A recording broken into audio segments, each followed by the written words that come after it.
The following program was made possible by the generosity of those who have determined to hold fast to the true Roman Catholic religion, as expounded by the Roman Catholic Church before the disasters of Vatican II and the so-called New Mass.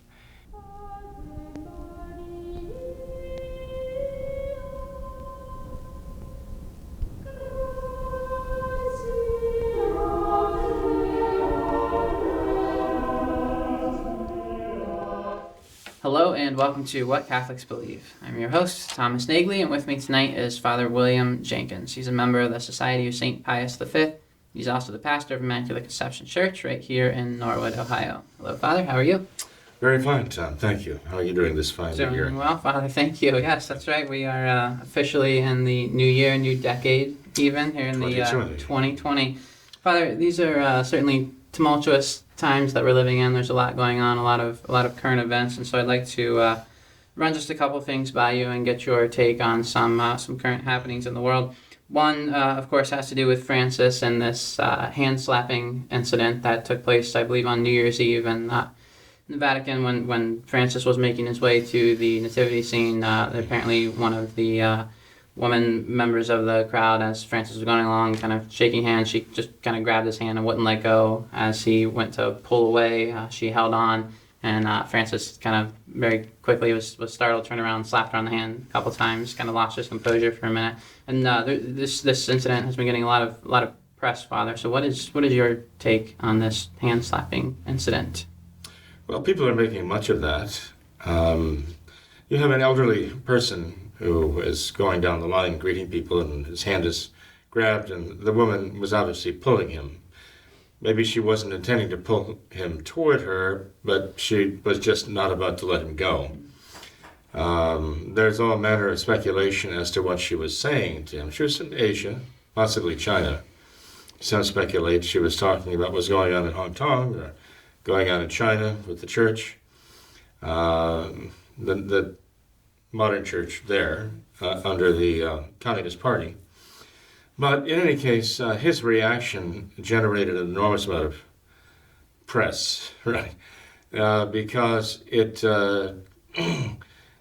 was quite contrary to the myth, the persona of his as being this very grandfatherly and godfatherly sort of individual who was just people with the poor who loved the smell of the sheep and all the rest, man of the people and so on. But when he's aggravated, he starts smacking people. It isn't the first time that he smacked at people he wanted to get away from, right? And of course, we remember last year the ring incident where he kept pulling the ring away from people as they went to kiss the ring. So he later apologized for it, and his apology was kind of interesting. He said, well, isn't this typical of all of us? We all do this, and look, I do it too. So his apology was a typical leftist apology, I'm afraid. Well, everybody does this, and I do it too, so I'm no exception, I'm just one of you. I'm like everybody else. But nonetheless, it is rather disturbing to find someone who's supposed to be the vicar of Christ on earth lashing out that way. I mean, it really was a matter of lashing out. And you could see in the cameras, the look on his face was one of real umbrage. Yes. I mean, he was angry, yes. Fiery angry. So it was mortifying that anyone would see this as a supreme pontiff of the Catholic Church. Anyone would see this as the vicar of Christ lashing out in this way. That doesn't mean that popes traditionally, haven't had tempers. They have at times let those tempers show. But the question, I guess, is whether in Francis's case, why doesn't he show that same fiery temperament when it comes to our Lord being blasphemed and God's church being attacked and sacrileges going on? He's witnessed these things. He's promoted these things. He's even organized these sacrileges and blasphemies and idolatries and so on. But his anger seems directed always toward those who oppose sacrilege, who oppose blasphemy, who oppose idolatry. His choicest words of criticism and condemnation seem to always apply to the rigid ones who want to hold on to a dogmatic faith of eternal truths, rather than have a constantly changing church that is constantly undergoing revolution and transformation. That is where his anger seems to be uniquely and most ferociously directed to those who have the old traditional Catholic faith. Now, I don't know what the woman was saying. I could see what she was doing, I guess, in the video, but I don't know what she was saying to him. Perhaps it wasn't just her holding his hand, but what she was saying to him was really aggravating him. It would be interesting to know what she was saying. In any case, whatever his reaction was truly mortifying.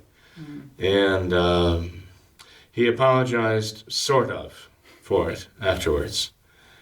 I personally did not consider that to be worthy apology. The reason being is because just as with the abuse crisis, the response was, well, Catholic priests are no more likely to abuse children than the rest of the population. And so that is kind of a left-handed excuse for saying, well, don't expect any more of us than you would from anybody else in the world. Catholic or not Catholic, layman or clergyman, you can't expect anything more of our clergy. Don't blame us if we're human just like everybody else. We have the same faults. Don't expect anything more of us. And it sounds to me as though Francis' answer in this case came down pretty much to the same thing. Well, I'm just like everybody else, so, one can say that's an apology, but one can also say, let him who hasn't done that cast the first stone. Basically, give me a pass on this. And I think that's essentially what he was trying to do, just kind of make it go away. Sure.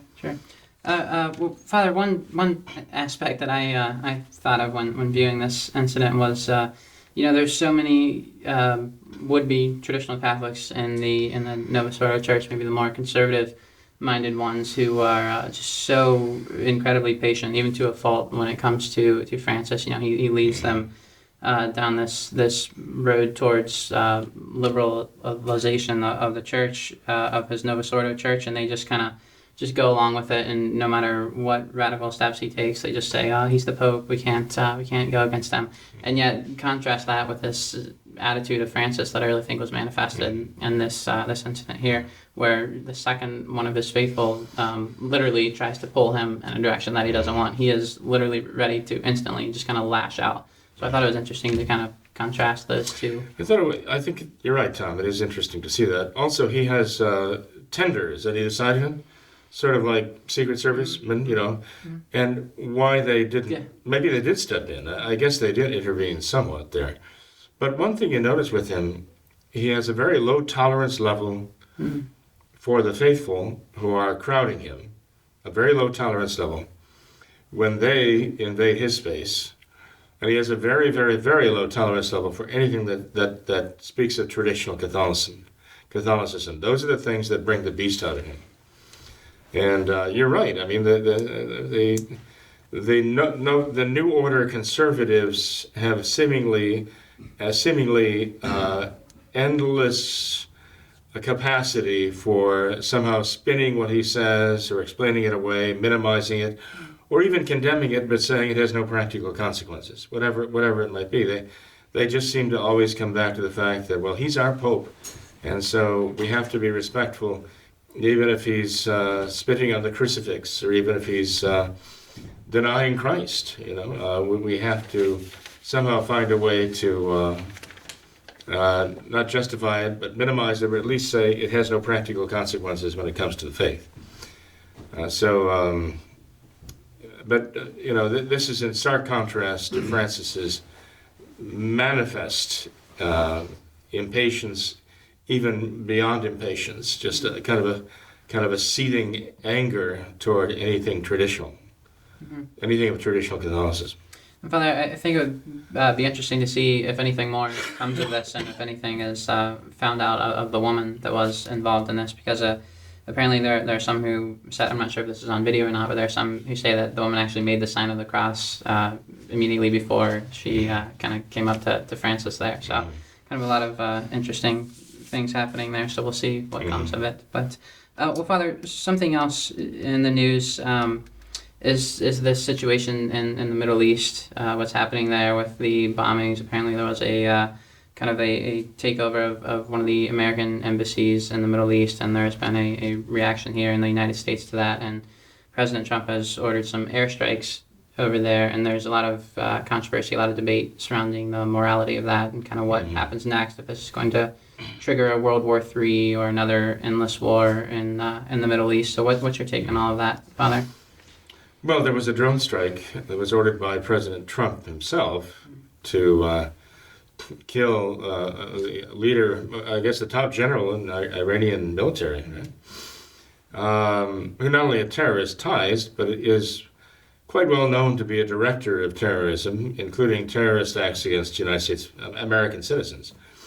And also meeting him at the airport when he landed was a man who also similarly had very close terrorist ties in with regard to militia work. And so they had their bodyguards. They were in two different cars, a total of, I'm not sure how many people, over a dozen people involved. And I guess the lead car, the car that was occupied by these two terrorist leaders, was struck by two missiles, if I'm not mistaken, and the second car was struck by one. All were killed. In fact, it was a special kind of missile that basically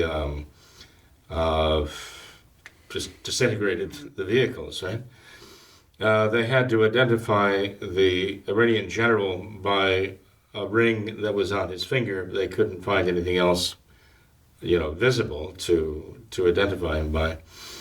But the question is, well, when we're talking about what Catholics believe, we're asking, is this moral? Was this a moral act to do? Was this an unprovoked assassination? Was there some justification for it?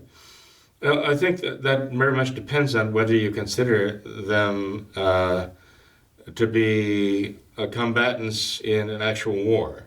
I mean, is there actual warfare going on?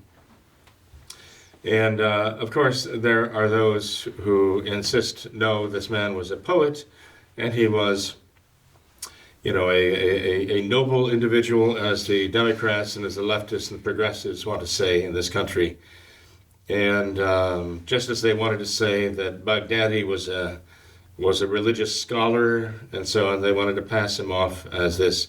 The fact is, these men are involved in terrorism.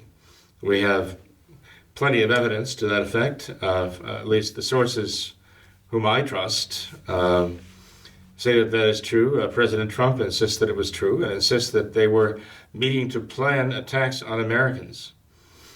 And so he considers this, no doubt, to be a matter of terroristic war that we're fighting, and that it would be justified to do that. Now, there are those also on the right, if you want to call them that, libertarians and so on, who are denouncing that. I think Rand Paul denounced it. Is that correct? I think so. But, again, the libertarians are all against our involvement outside of our country in drawing the acrimony of, groups outside the country and also foreign countries, too. Mm-hmm. They want us out of all of that. And I can see the value of that. But the problem is that if there is actually an actual threat, if there's an actual threat and there is an actual warfare, meaning there are terroristic threats being launched, which are continually going on, and we have the evidence. In fact, I think President Trump's calling for this strike, as he said, was to prevent war, not to cause it. Ever since Baghdadi was killed, there have been attacks carried out by terrorist Islamists in protest and in retaliation, right? And So evidently, President Trump thought that this was what was in fact being planned at that time. He had the intelligence to convince him that it was true.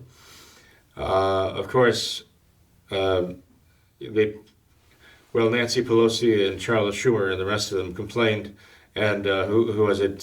Schiff, right? Complained that Trump did not consult them or inform them. And he explained why that would have not been a good idea, of course. Anyway, it's politically it's a real hot spot right now, even a hot potato.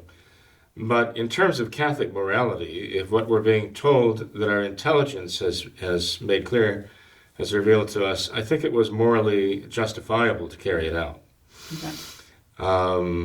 All of those involved, all of those who were targeted, were involved in the action, terroristic action, I understand. Either as a supporting cast or actual, planners and directors of terrorism. So personally, I do believe that it was justified. Whether or not all the dire warnings of those who say, now we've really struck the hornet's nest and they're going to come after us, we'll see. We'll see. Again, Donald Trump seems to think that we can make it clear to them that it's in their best interest just to settle down. And maybe a show of force is the only thing they understand, the only thing that works with them. I don't know. We'll see how it plays out. One thing we've seen is continual appeasement, continual negotiations, continual dialogue, which is what Francis wants, of course, has brought us to this state right now. And every time we make an attempt to stem the terrorism, we are accused of being the bad guys, and they come back at us with a vengeance, literally. So the arguments of those who condemn the drone strike, I think, are very weak myself, and I'm not convinced by them. Of course, the question here is Catholic morality. I do believe it was morally justifiable. Okay. Father, let's change gears a bit if we can. I'd like to discuss a few emails. We have a couple that run along similar threads, and this first one here is from a viewer who says that he lived for many years as a Catholic. He also became involved with Protestantism. However, he says, I abandoned everything, and today I consider myself an atheist. He says, I stopped believing in everything the Church teaches, the Holy Eucharist, the sacraments, everything. One example he gives is, he says, I asked astronomers about the false sun miracle at Fatima, and everyone told me that it never happened. The Catholic Church is over. In my city, there are LGBT groups taking possession of the parishes. Crazy. How could I make a way back to a church dipped in the trash? Do you respond to that, Father? Well, if he's making his way back to a church dipped in the trash, he's not making his way back to the Catholic Church. I mean, what he's talking about is the Novus Ordo, the new order. He's talking about, the new world order church that came out of Vatican II, the laboratory of Vatican II, and I would certainly not want him to make his way to that, okay? I assume that I'm not sure what year he left, did he say? No. So I'm not sure when he left, but if he left the Novus Ordo, it would have been, say in the 70s and the 80s, I suppose. If he's talking about going back to what he left, and it was the Novus Ordo, now he sees how it's all played out and the sordid and degrading consequences of modernism. And no, by no means should he go back to that. He should go back to the traditional Catholic faith, the traditional Catholic practice. Which is certainly not dipped in the trash by any means. The Novus Ordo has, in fact, trashed, so to speak, trashed the church. It trashed souls. And there are those who are in good faith desperately trying to hold on in it and trying to practice the Catholic faith, the traditional Catholic faith, even within the Novus Ordo. But they find out more and more that the position is untenable. that you can't legitimately practice the traditional Catholic faith within the Novus Ordo. There will always be sacrilege involved. So all I can suggest to him is, he says he considers himself an atheist. I don't know. There are a lot of people who claim to be atheist. It's kind of a catch-all term. And,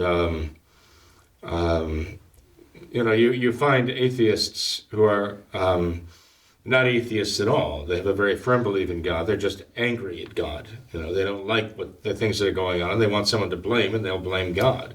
And so they claim they're atheists, but they're not at all. But I don't know what the case is with this man. But I don't see how what he's alleging here, what he's claiming here, would lead him to atheism, though. Mm-hmm. Just that he didn't like something, But that's not a thinking person's way of arriving at atheism. Just because I don't like the way things are going, I don't like the way things are done, I don't like what's happening, and so I'm going to be an atheist. It actually reminds me of an old, of a cartoon, actually. It was Calvin and Hobbes. Remember that, Calvin and Hobbes? And it shows young Calvin all decked out in hat and scarf and mittens and boots, and he's holding a sled under his arm, and he's standing in the back porch, and he says, "Okay, let it snow," and it doesn't snow. And he says, "Come on, snow," and it doesn't snow. And he's getting a little bit aggravated here, and he says, "Come on, snow, snow, snow, snow, snow," and it doesn't snow. And he does his little snow dance out there. He's yelling, "Snow, snow, snow, snow." He's yelling, "Come on, snow, it's time to snow. I want snow, give me snow." No snow. And the last frame shows him stomping off with the sign over his head that he's really, really angry, and said, "I think I'll become an atheist." And unfortunately, I mean, what the writer, I forget his name right now, he's pretty well known, but he was actually using that particular comment to portray something that is so true, that we see happen over and over again when it comes to people who profess atheism. And then they tell you why, and you say, well, this is not really a thoughtful, rational reaction. It is just an emotional reaction to things that I don't like. So, no, I don't know. With this particular writer, I don't know. And I can't gather too much from what he's got written there, what it moved him to this conclusion that he's an atheist. But it'd certainly be interesting to sit down with him and talk with him about it, try to find out what exactly his thinking is. But if he's asking, how can I return to the Novus Ordo, I would say, well, don't. If you want to be Catholic, return to the traditional Catholic faith. If you were there to begin with, come back to it. If you weren't there to begin with, come to it and find out what it is. Learn the truths of the faith. Embrace the faith, practice the faith in the traditional Catholic religion, not the Novus Ordo. Father, when he says, uses that phrase, dipped in trash, I mean, I think in a sense he's exactly right concerning the Novus Ordo. There's the garbage mass that you've mentioned before, where St. Philip and James Church in Columbus, Ohio, back in the 1980s. So an actual garbage mass. And I think this is exactly one of the reasons why the Novus Ordo Church is so awful, because it's it causes people who really don't know any better. They think that this is the Catholic Church. It really kind of stirs up in them a hatred for what they think is the Catholic Church, and then it kind of just they'll totally write off anything that is they believe even associated with that. So it's quite the sad situation. But I'd say at least from the tone that I got from the emails, that there is at least some sort of inkling that he would like to seek out and find the truth. So perhaps there is some reason for hope here. Well, the fact that he's thinking in terms of returning to the church, as he knows it, indicates there's something still stirring there. There's grace there, and I'm very grateful to God for that, and I'm very grateful to him for cooperating with that grace and following through. But it is curious. I mean, if he said that he considers himself an atheist, but he's considering returning to the church, I suppose if you're an atheist, you could return to the Novus Ordo Church. But then Francis says that as an atheist, if you do good deeds, you can still be saved anyway. You don't need faith to be saved. So I could see that he could find a place from that point of view in the Novus Ordo, but that clearly is not really what he's looking for. He wants true faith and the truths of the faith, and that will only be found in the traditional Catholic religion, the traditional Catholic faith and its doctrine. So that's what I would hope that he would follow through. I'd hope to hear from him again. I hope he's not offended by my reference to the Calvin and Hobbes thing, but it's just that I've had a number of conversations in the course of my 40-plus years of almost ceaseless travel, it seems, with people who, say that they're agnostics or atheists, and I find it very interesting to talk to them and find out what it actually means. And it turns out it doesn't necessarily fit the word, the vocabulary that they use. Definitely. So, Well, Father, I'd like to have your answer for another email here from a viewer who says, if I came into the church through a Novus Ordo church, does that mean I'm not really Catholic at all? I converted from Protestantism in 2002 into what I was convinced was the Catholic Church. So I'd like to have an answer to this question because I am confused. So, Father, if someone is baptized, I guess he was in the Protestant religion and he came into the Novus Ordo Church, would he be considered a Catholic now if he wanted to enter now the traditional Catholic Church? well, curiously enough, I mean, does he say he was baptized by the Novus Ordo? No. Because all too often, I mean, those who convert from some Protestant sect to the Novus Ordo are not baptized. Their baptism is just accepted automatically as valid, almost as though they're not really changing their religion, they're just sort of changing a certain mode of practicing their... And someone who goes from the Protestant church into the Novus Ordo might say, well, it was a very natural progression here because there was really nothing that prevented me as a Protestant from being part of the Novus Ordo, for entering the Novus Ordo. I didn't really have to change my belief that much, right? That's what we hear from a goodly number of those who have made that transition, What would happen if the question is this, Tom, and you can tell me if you're reading this, so if the individual is getting at the point, well, if I wanted to be a traditional Catholic, would I have to then be conditionally baptized? Would I have to actually, formally enter the church? And the answer is actually yes. Pope Pius XII required that. Pope Pius XII said because we cannot have this confidence in baptism in Protestant sects, we have to at least conditionally baptize those who enter the Catholic Church. And we're talking the traditional Catholic Church. Because baptism is too essential, it's too important to have put it at risk, So we cannot assume that they use the correct matter, the correct form, and even if we can certify they use the correct matter and the correct form, we cannot just defeat the concerns we have about or ignore the concerns we have about their intention.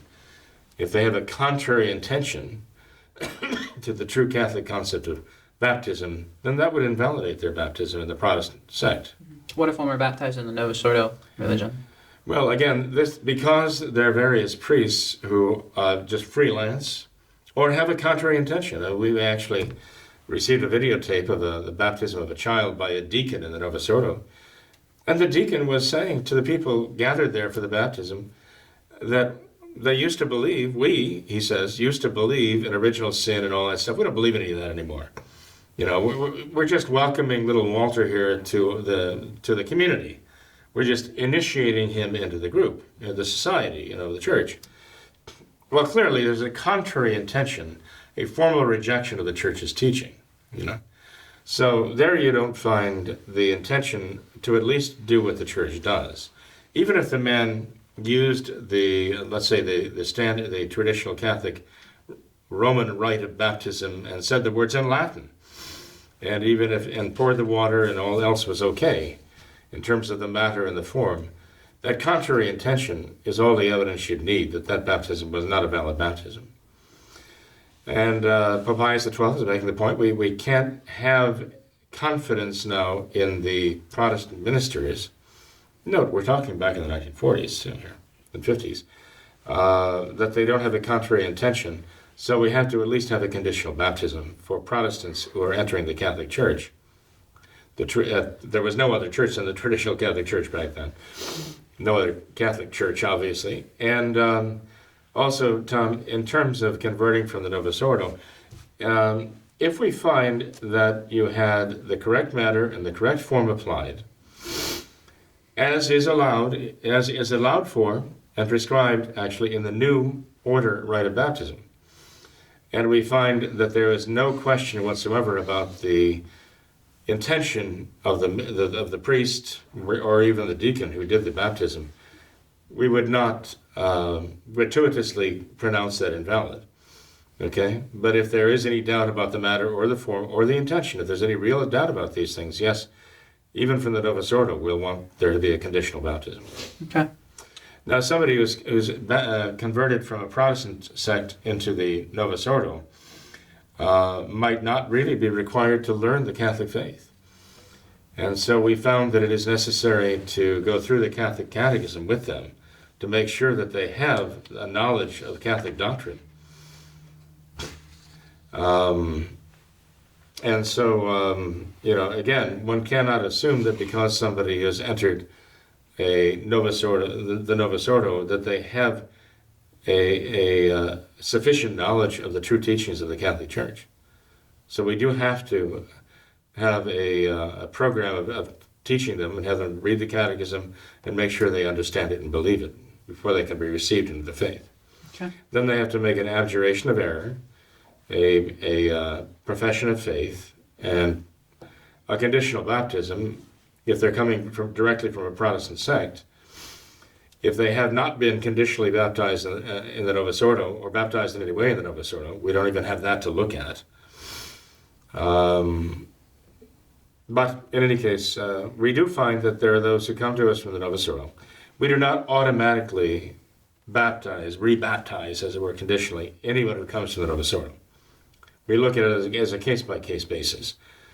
And there are cases where they can establish the fact and swear through affidavits as witnesses that yes, the matter of the pouring of the water and the form, the proper words were said, and yes, this particular priest was very conservative and traditional in his belief before, during, and after the baptism.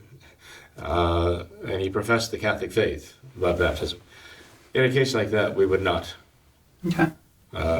expect a conditional baptism to be necessary. Mm-hmm.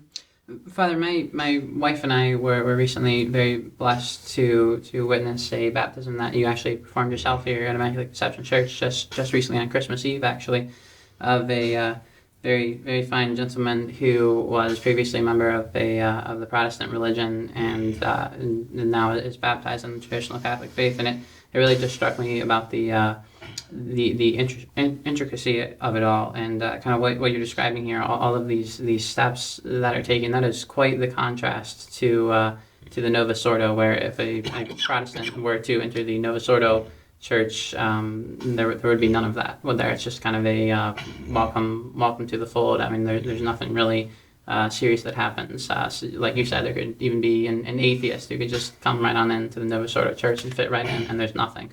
I think it's fascinating to contrast just how seriously it's taken, this matter's taken.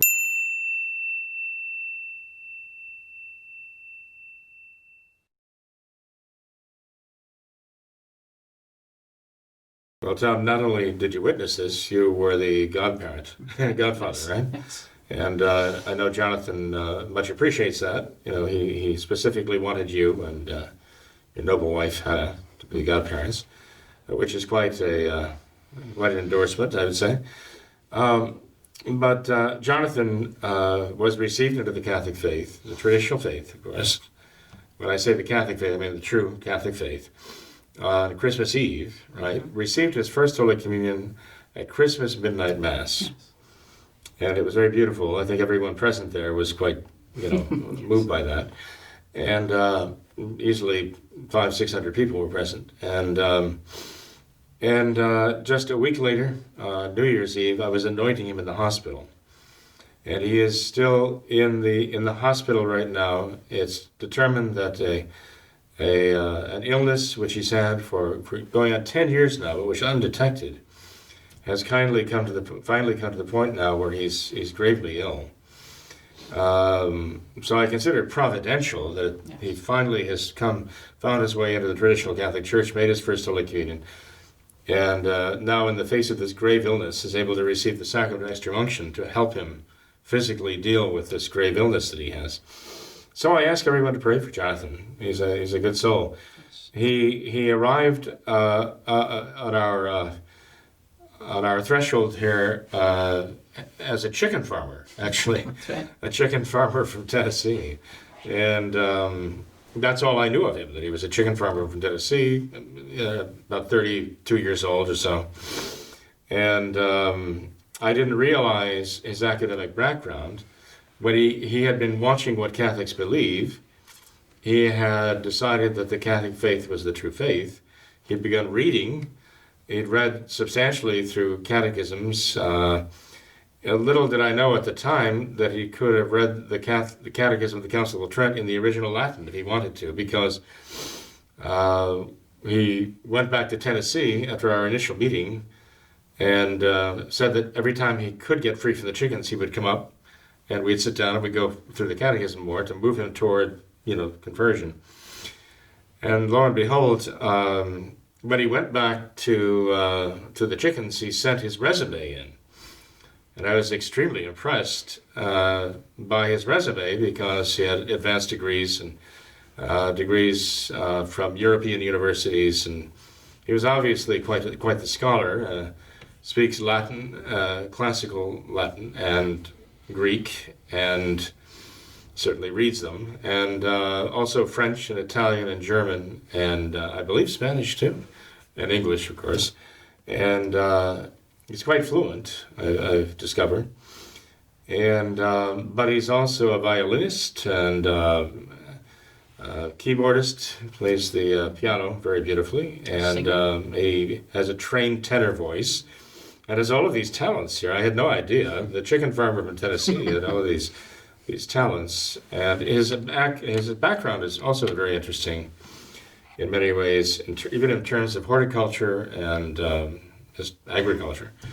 So he brought a lot to us. He's been teaching for us this past semester, but I admire the job that he's done. He's done a great job teaching, and the students are very fond of him and really appreciate him as a teacher, but he did it all while he was very ill and didn't even know what was causing the symptoms of his illness.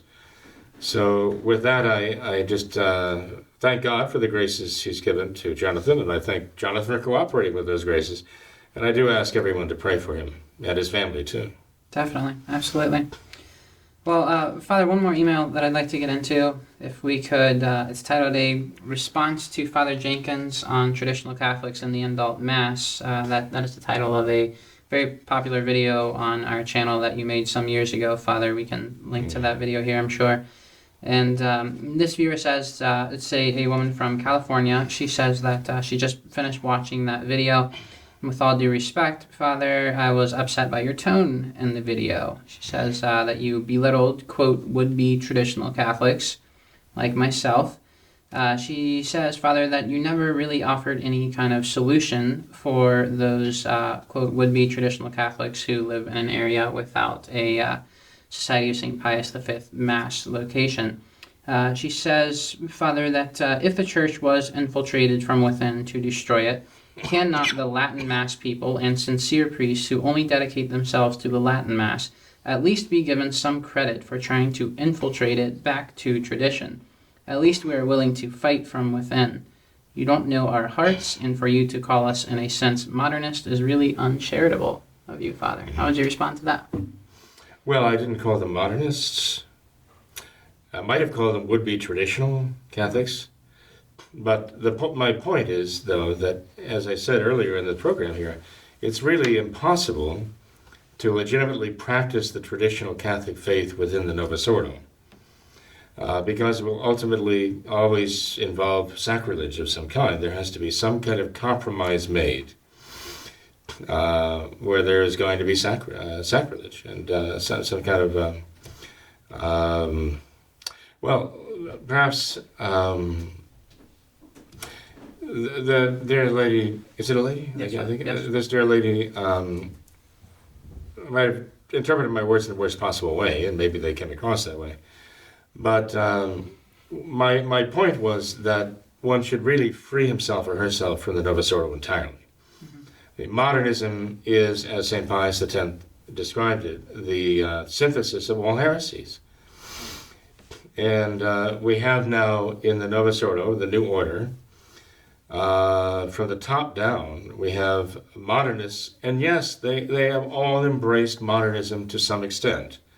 All of them have embraced modernism to some extent, insofar as they have, they're purveyors of the Novus Ordo, right? They've gone along with the different sacraments and the marriage annulments and the initiation rite instead of, the sense of baptism for what it really is. They've had to adapt their theology to the Novus Ordo and to modernist thinking. And so the whole thing is at least, well, at the very least you could say, is very tainted. And even those who are being held up today as stalwart opponents of Francis's depredations on the church. I mean, here's Francis, okay? He's actually in league with George Soros. The Amazon Synod showed that, how closely they are in league with each other. So you could actually talk about the Francissaurus, sort of like, you're talking about it sounds like the Tyrannosaurus, I guess. And I guess we could say the Francissaurus Rex with a W-R-E-C-K-S, because that's what we got here. We got the Francissaurus Rex attacking everything, the church's social teaching and her dogmatic teaching and her faith and sacraments and so on.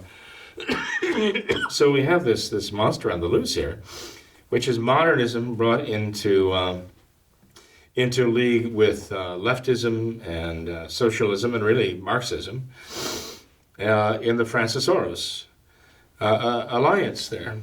And we have some cardinals and some bishops and archbishops in the Novus Ordo have spoken out against this. And so they are regarded as great champions of the faith.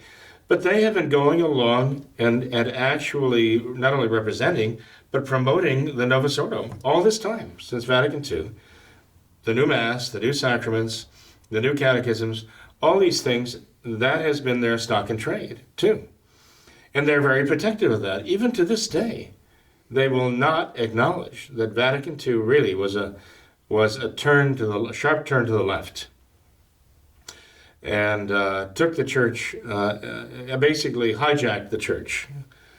The modernists hijacked the church in Vatican II. And so they will not acknowledge that. My point is that modernism is the antithesis of Catholicism. It's not just anti-Catholicism. St. Pius X said it's the synthesis of all heresies. It's the exact negation of Catholicism, because it takes the very word faith and redefines it to mean something that the Church has never believed, never understood faith to be. It redefines the very meaning of faith itself. That's why St. Pius X says modernists strike at the very root of the faith. They strike at the very virtue of faith itself and falsify it.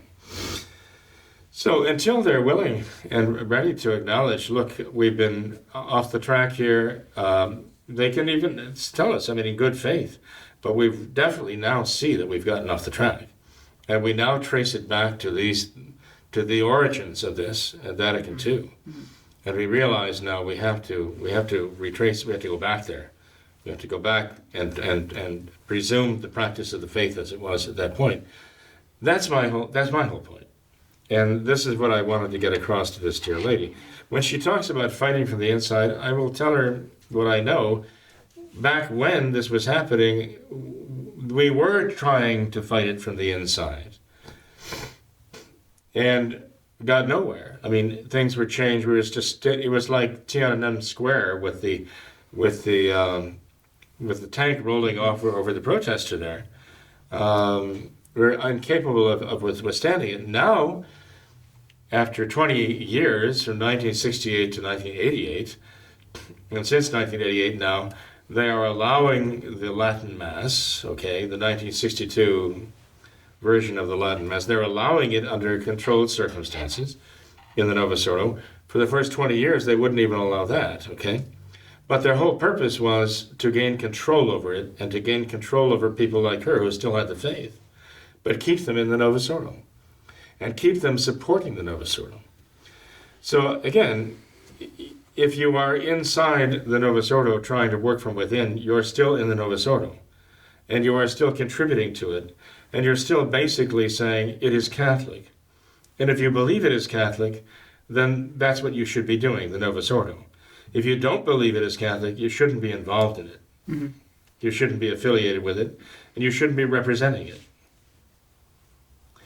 You have to decide which is Catholic and which is not. Mm-hmm. I gather from what she says there, maybe she really thinks that the Novus Ordo really is Catholic. Maybe brand X, maybe an off-brand of Catholicism, but it's still Catholic enough that she can still find her niche in there, allowing her to practice the traditional Catholic faith. I would disagree with that. I would say no. It is not Catholic. It is purveying a modernist religion to represent the modernist anti-faith. And if we realize that, if we understand that to be true, we can't have anything to do with it. Well, Father, if I may paraphrase and try and summarize the rest of her email, and really, I think her comment... It looks rather lengthy. It is, but the point that she's making here, I really think is one of the most, if not the single most common question that we receive. And the point is this, that, conservative Novus Ordo Catholics, they may agree to a certain extent of what you're saying when you expound the damages that Francis has done to the church. They will, many of them agree with you to some point. However, they say that this is the only option that they have. There's nowhere else for them to go. This viewer says she lives in California. How many truly traditional Catholic priests like yourself are there in California? She says, you talk about the Society of St. Pius V. Well, she says in 37 years of the society, there are only locations in 14 different states. There are not seminaries or many seminaries or many places for would-be traditional Catholics like herself to attend a Society of St. Pius V Mass. And so their only option, it seems to them, is to try and attend their local diocesan Latin Mass and fight it from within. Well, she might consider that to be a lesser of all possible evils, but the lesser or the least of all the evil options is still an evil. And we shouldn't accept that as standard operating procedure. So what should she do? So if she considers that to be the standard which she's going to go by, and she doesn't try to escape that to a better option, shall we say, then that would be a mistake. If one sees something as a compromise, one might justify that under the circumstances. But to say, okay, this is a compromise, I'm going to make this my standard, the standard of my behavior, and I'm just going to accept this as the best possible circumstance and the only possible circumstance. That's not good. That's a bad thing, to accept a compromise and make that the standard operating procedure. I think that's what people are doing with the Society of St. Pius X right now. I think they see that the Society of St. Pius X is in a compromised and a compromising situation with regard to the modernists in the Vatican. And there are those who want to make that their standard now. That's dangerous, to make a compromise your standard. But if she knows for a fact that if she can establish the fact that the clergyman who was offering the Mass, okay, the traditional Latin Mass, even if it's a 62 version, right? If she knows for a fact that he's validly ordained, that he does not say the Novus Ordo and is not connected with the Novus Ordo and not practicing the Novus Ordo, let's put it that way, then and he practices only the traditional Catholic faith, and he holds only the traditional Catholic faith, she might be able to justify going to him.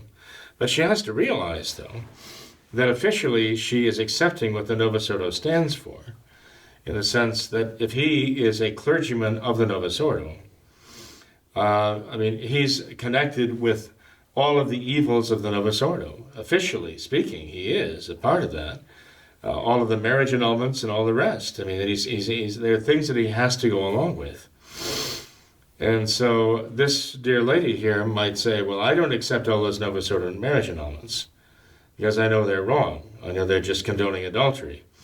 But she may be, if she goes to this Novus Ordo, if she goes to the Indult Mass in California, she might be kneeling next to people who've been married and annulled and married and annulled. She might be kneeling next to them 2 or 3 times. And if that's the case, what argument would she have? I mean, this is all within the Novus Ordo here. Not only that, but formally speaking, she'd be in communion with people like Hans Küng and so on, who deny the faith outright. She's also going to a liturgy where the clergyman says explicitly that he is one in faith with Francis. Now, she might not say that she is one in faith with Francis, but the fact is that liturgy is being offered one in faith with Francis. That's what's being said at the altar just before the consecration. So these are things that someone in her position really needs to consider, and look for a more Catholic way. I understand. I mean, I don't mean to sound hard-hearted about this whole thing in the sense of saying, well, fie on her, she's doing all these things and it's of no avail to her and no benefit. I'm not saying that. I'm saying she's trying to be Catholic under adverse circumstances. It's like trying to survive with no life support equipment on the moon. And I admire, I say this without hesitation, I admire someone like that who's trying to do the best they can under the circumstances. I think that is truly admirable. I do believe that the situation will become untenable for her as time goes on, and I just want to kind of warn her about that. But there are certain things she has to at least be sure of, and that it's a valid liturgy, a valid Mass offered by a valid priest who has the Catholic faith and doesn't practice the Novus Ordo religion. Baseline, absolute necessity, right?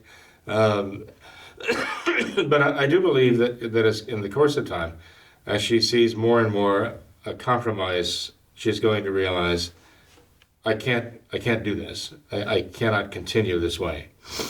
I have to find a true traditional Catholic priest to go to.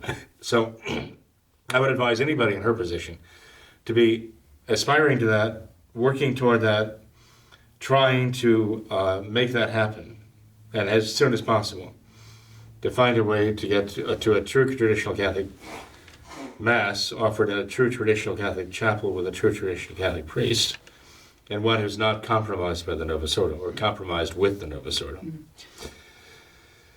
We find that conservative Catholics are in a very dangerous spot right now. We find that they are they are trying to resist Francis. Okay, this recognize and resist business has actually affected the conservative New Order Catholics. They see that they're recognizing him as the Pope, but they're resisting virtually everything he does. Okay. But this has gotten them so nervous about being disrespectful that they have to stop every now and then and say, but we do accept he's Holy Father, and we do respect him, and we do revere him. And then they go back to saying, but what he's saying is horrible, what he's saying is heretical, what he's saying is blasphemous or sacrilegious, and so on. And here's the problem, Tom, I mentioned before, that as they try to stay with the Novus Ordo, within the Novus Ordo fold, and they try to stay on the good side of Francis, if there is a good side of Francis, and his bishops. Their faith is being affected. Their faith is being undermined as they're doing this. The very concept of the papacy is being affected by Francis. Francis is actually changing their faith, and they don't even realize it. There's a certain Dr. Peter Kwasniewski, who's a conservative Novus Ordo writer, Again, one of those. It says Francis is the Pope, the whole Pope, and nothing but the Pope, and there's nothing you can do about it. And we just have to realize that and accept that fact. Even if we see him as a heretic, it doesn't change the fact, right? He says, and you can't even question that, despite what St. Francis de Sales says and what St. Robert Bellarmine says. He just says, no, you're not allowed to do what they say. You can't, don't listen to them. He's one of those. And he has actually come to the point now where he's saying that the problem that we're experiencing now began not with Vatican II, but with Vatican I in 1869, 1870. There was the problem.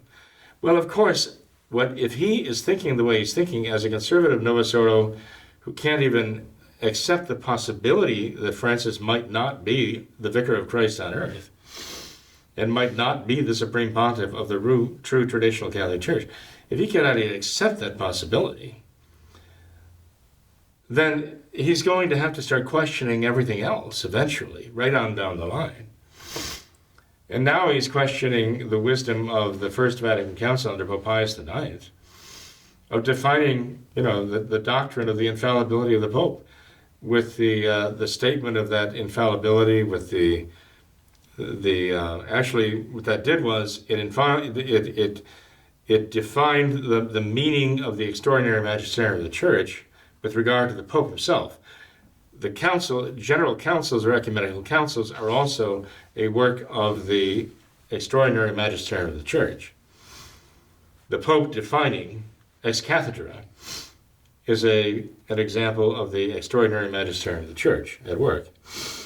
And he's arguing that those at Vatican II who are saying it's not opportune might have been right, because maybe Vatican II defining the infallibility of the Pope under these very narrow set of circumstances, maybe they set the stage for Francis by drawing so much attention to the extraordinary magisterial authority of the Supreme Pontiff of the Church that it drew everybody's attention away to that and made them forget about the infallibility of the ordinary magisterium of the Church.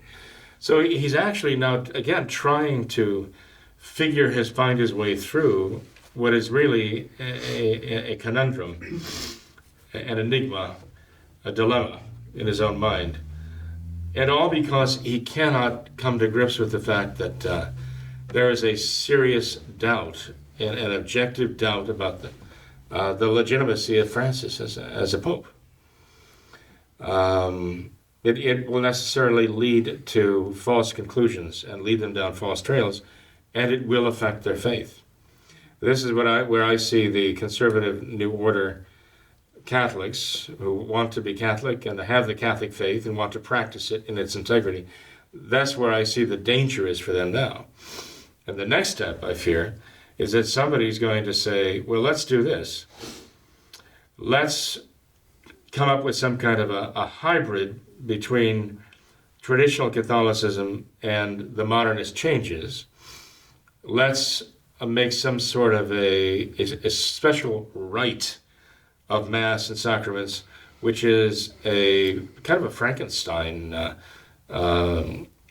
assemblage of elements of the modernist changes and the traditional practices of the faith. And there'll be many who will say, oh, this is wonderful, this is just Catholic enough for me to accept it. That would be the worst possible thing to happen I think because it would still be modernism. It would still have the principles of modernism behind it, and it would ultimately lead to the same point, the same conclusion. The only solution that I see, and this is the result of the years of my working as a traditional Catholic seminarian and so on, and my point of view has changed over time and developed over time. Really, it's become perfectly clear to me the only way to really resist the modernists is to be fully traditional Catholic and not to be part traditional and part modernist, because that is a contradiction in terms and will drive one mad. It certainly will drive one away from the faith. Mm-hmm. Father, one final point on this whole question of the conservative Novus Ordo Catholics or the would-be traditional Catholics is that they're so ready to question how we say that so many the Novus Ordo ordinations are doubtful. Like she says, the Society of St. Pius V it's so sparse relatively. It's only in relatively few states, relatively few mass locations. How can this be? How can this be? And I would say, well, before that question is asked of us, is asked of you in the Society of St. Pius V, they would have to address that question to St. Paul, because he said it's in sacred scripture, inspired by the Holy Ghost, that there would be, at some point in time, a great apostasy, a great falling away from the faith. So I think rather than question, how can this be, when we know that this... it must come to that at some point in history. If this is not that time right now, then we know that time is going to come at some point. So we should not be so surprised to see something like this, but rather instead what we should do is what we read in the Gospels, I believe in the first weeks of Advent, is that we should flee to the mountains. We should flee to Mount Calvary. We should find where there really is a true traditional Mass, and like you said, we should work our way towards that. So rather than kind of staying out in the desert, in the closets, as the Gospel says, we should flee to the mountains. We should find where there is a truly unquestionable traditional Catholic Mass and flee to that mountain. Exactly, Tom. At the time of the Arian heresy, St. Jerome wrote that 80% of the bishops at that time, in his estimation, were Arian heretics. Now, if she were to have written to St. Jerome and said, well, this is the best I can do in my diocese ruled by this Arian heretic here. So I'm trying to practice the Catholic faith within this Arian milieu. And yes, I mean, 80% of the priests here are modernists and Arians and so on. What St. Jerome has said, just hunker down there and try to be as Catholic as you can, where you are when under the circumstances. And what he'd say, try to escape your Arian bishop, try to escape your Arian clergymen, and come back to where there are traditional, true, fully Catholic priests and bishops. We know St. Hermenegild, whose feast day is April 13th, was imprisoned by his Arian heretic father, the king, who sent him an Arian heretic bishop to give him Holy Communion on Easter Sunday. And St. Hermenegild would not receive communion from the Arian heretic bishop because he would not be in communion with them, for which cause his father had him martyred. So St. Hermenegild is now a martyr of the faith, and he set that example by refusing to be in communion with the enemies of the church, the enemies of faith, the enemies of Christ. So this is the example the church has given to us. I just caution someone in her position, even though I tell them, I know it's a very terrible position to be in. It's an awful position to be in. And I understand that she's trying to do the best thing she can under the circumstances, as far as she knows what that is. I just wouldn't want her to consider that to be standard operating procedure, as though this is the best she should ever hope for and the best she should ever work for, and just accept this as normal. And it is not normal for a Catholic to be in that situation. And to the extent that it is not normal as Catholic, it is not acceptable as Catholic to accept, to simply take that as all that can be accomplished here. She has to be really looking to escape the Novus Ordo entirely. Tom, one thing that didn't come up here in this night's talk here, and I know we want to move along, is the danger that this country is in, our own country, with this impeachment process. I mean, it has come to the point where people are already talking about the upcoming election in the course of this year as resulting in even civil war. This is very concerning, very great concern for us. And yes, there are matters of morality and Catholicism involved in this. I just want to stress the need for prayer, We have to pray for our country. We have to pray for our country's leaders. We have to pray for those who are good and against those who are bad. There are those who have been, telling me how horrified they were to see the congressional process against President Trump, and how that has so, I would say, disheartened them to see the chicanery and the what else can you say? But I just remind these people that this is exactly what you expect from those who make abortion their go-to policy to gain votes. They have sold their souls to Planned Parenthood. What do you expect from them? This is standard operating procedure for them. So we cannot allow ourselves to be surprised and therefore disheartened by the corruption that is there. We have to, rather than fuss and sputter and complain, we really need to direct our fervent prayer to Almighty God that He deliver us from this captivity. This is worse than any Babylonian captivity. And we have to ask that God protect our true leaders who are trying at least to, regardless of their own personal moral status, we know the problem there, are trying to at least uphold the natural law publicly. At least that. We have to pray for them, that God will protect them. Not only protect them physically, but protect them spiritually against evil influences and the tendency to try to appease, okay? So I beg the people, in the course of this year now, we have a situation where they've gone through this process of producing these impeachment articles, right? Which this outstanding Novus Ordo Catholic woman, Novus Ordo, I say, Catholic, no, will not, as the head, the Speaker of the House, will not send these impeachment articles because she wants to control it. She has this mania for absolute control. God help us if she ever gets the reins of government in her hands. But we see the sparring now between the two houses, the House, the Congress, and the Senate, right? Two houses of Congress, and what's going to happen there, we don't know. Things are really up in the air with our government right now, and we are in a lot of peril. So we have to make it a priority during this year to live our faith and be totally faithful to our Lord.